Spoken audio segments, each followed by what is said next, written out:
रामकृष्ण हरी. मी रोहन जुंबळकर. आपल्याकडे यंदा चंदन उटीसाठी लागणारं चंदन विक्रीसाठी उपलब्ध आहे. आपल्याकडच्या चंदन पावडरीचा वापर करून भगवंतांना गंध कसं लावायचं हे आपण आजच्या व्हिडिओमधून बघणार आहोत. ह्यासाठी आपण वाटीमध्ये आपली चंदन पावडर घेतलेली आहे.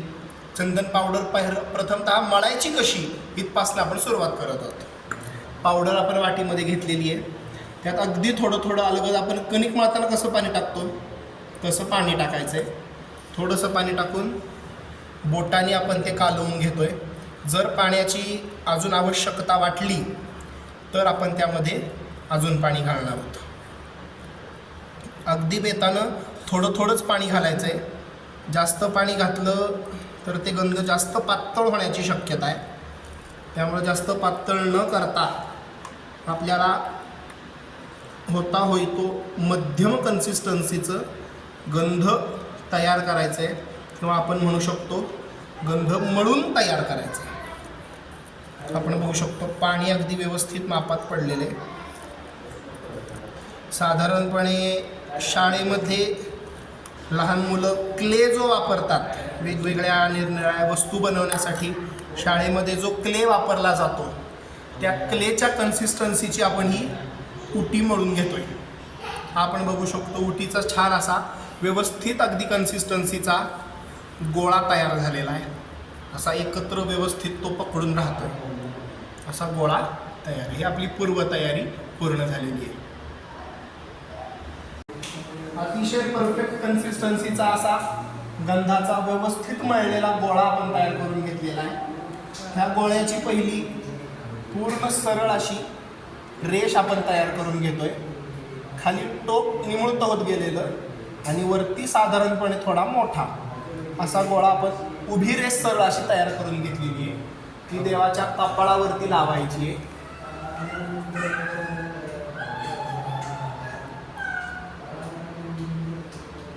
सरळ रेष पहिली आपण तयार करून घेतोय आणि त्यानंतर गंध थोडं थोडं लागेल तसं वरती नेत जायचं आणि नाकावरती पहिलं टोक काढायचं. पहिली नाकावरची खालून सुरुवात करायची. खाली टोक व्यवस्थित काढून घेतोय आपण, पहिलं खालून वरती जातोय आणि मग अंगठ्याचा वापर करून कपाळावरती गोल आकार करून घेतोय. हा वरचा जो भाग आहे तो आपण आपल्या इच्छेनुसार काढून टाकला तरी चालेल किंवा ठेवला तरी सुद्धा चालेल. आपल्याला देवाला गंध कितपत मोठं लावायचं आहे ह्याच्यावरती आपण तो वरच्या भागाचा आकार ठरवायचा आहे.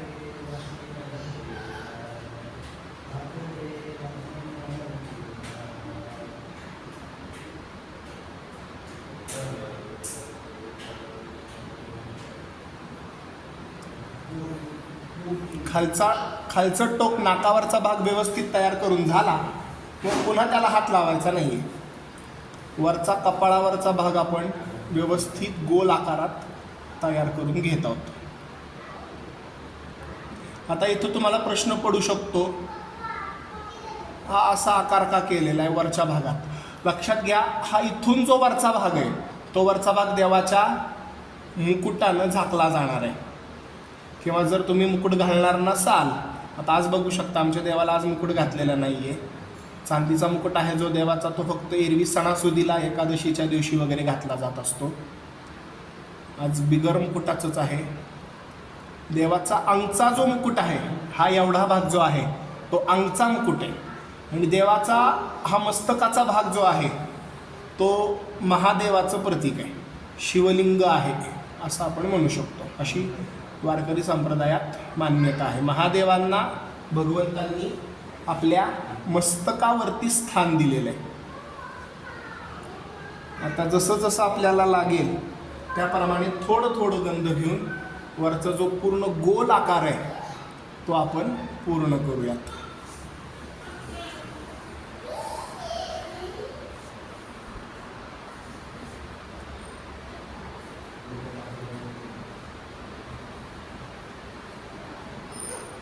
आपली ही जी उटी आहे देवांना रोज वापरण्यासाठी, रोजचं कपाळावरचं गंध काढण्यासाठी, रोज गंध लावण्यासाठी पण अतिशय परफेक्ट अशा दर्जाची, अतिशय परफेक्ट अशा शुद्ध रंगाची, दिव्य सुगंधी वासाची अशी ही उटी.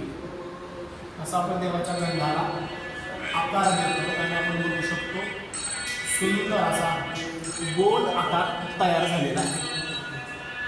आता देवाच्या मस्तकावर बुक्का कसा लावला म्हणजे अतिशय परफेक्ट व्यवस्थित लागेल ह्याचं आपण एक छोटंसं प्रात्यक्षिक बघणार आहोत.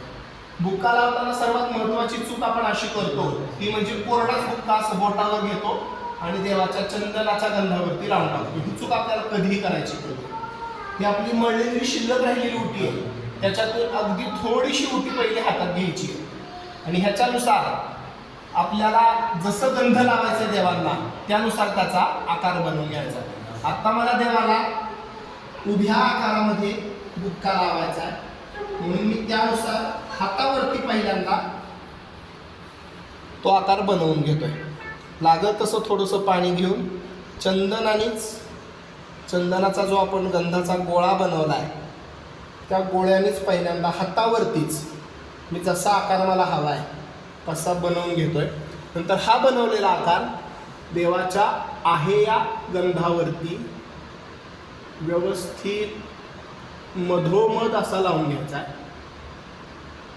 तो पहिला देवांच्या कपाळावरती आपण फिक्स करून घेतोय.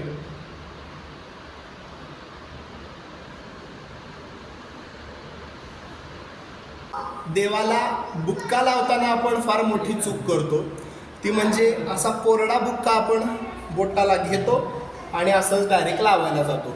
तसं कधीही करायचं नाही आहे. देवाला अगदी समान एकसारखा बुक्काला जर लावायचा असेल तर असा कोरडा बुक्का पहिला घ्यायचा आहे. त्याच्यामध्ये लागेल तसं अगदी थोडंसं पाणी मिसळून पाण्याच्या मदतीनं तो बुक्का आपल्याला थोडा पातळ करून घ्यायचा आहे. आणि तो पातळ केलेला बुक्का साधारणपणे आपण वाढदिवसा दिवशी वगैरे औक्षण करताना आपल्या घरी ज्या पद्धतीने कुंकू बनवलं जातं त्या पद्धतीनं आपण बुक्का ओला करतोय.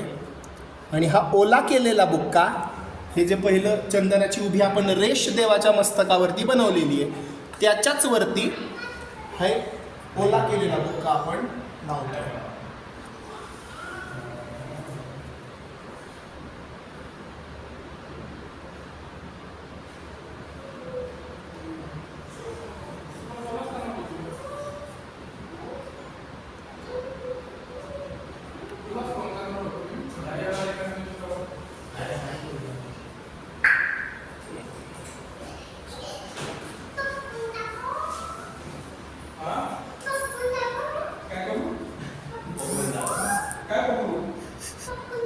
त्या गंधाच्या रेषेवरती आपण ओल्या बुक्क्यानं फक्त अलगद बोटाने हलक्या हातानं बुक्का लावून घेतलेला आहे.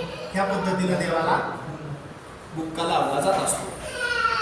ह्या बुक्क्यासोबतच एक दुसरा अतिशय चांगला पर्याय आपल्याकडे असतो तो म्हणजे सहाणेवरती अक्षत नावाचं एक खोड मिळतं किंवा त्याला कृष्णागर खोड बनतात.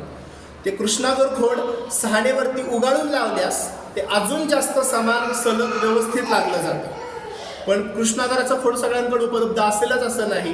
बुक्का सगळ्यांकडे सहज उपलब्ध असतो त्यामुळे आपण बुक्का वापरलेला आहे. एक गोष्ट लक्षात ठेवायची आहे, देवाच्या मस्तकावरच्या चंदनावर आपल्या जेव्हा बुक्का लावायचा असतो म्हणजे आता आपण उभं लावलंय जर तो साधा गोल जरी लावायचा झाला तरी असा उटीचा थोडासा भाग घेऊन असा साधा त्याचा गोल असा छोटीशी गोळी तयार करायची आहे. ही गोळी गंधावरती लावायची आहे. गंधावरती लावल्यानंतर ह्याच्यावरती पुन्हा आपण बुक्का लावायचा आहे.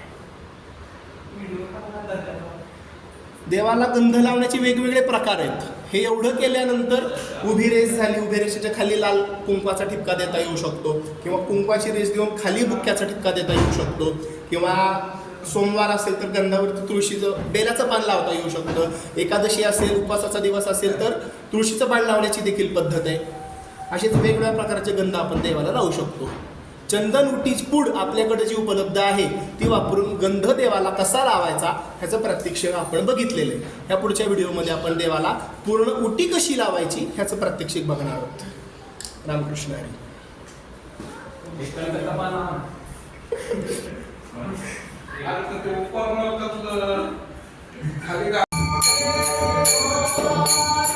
भजनकरांना कशी लावायची याचं प्रात्यक्षिक आपण आता बघणार आहोत.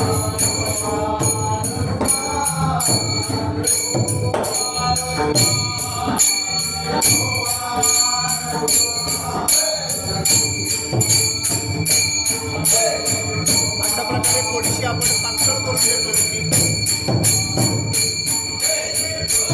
आणि भजनकरांना लावतोय.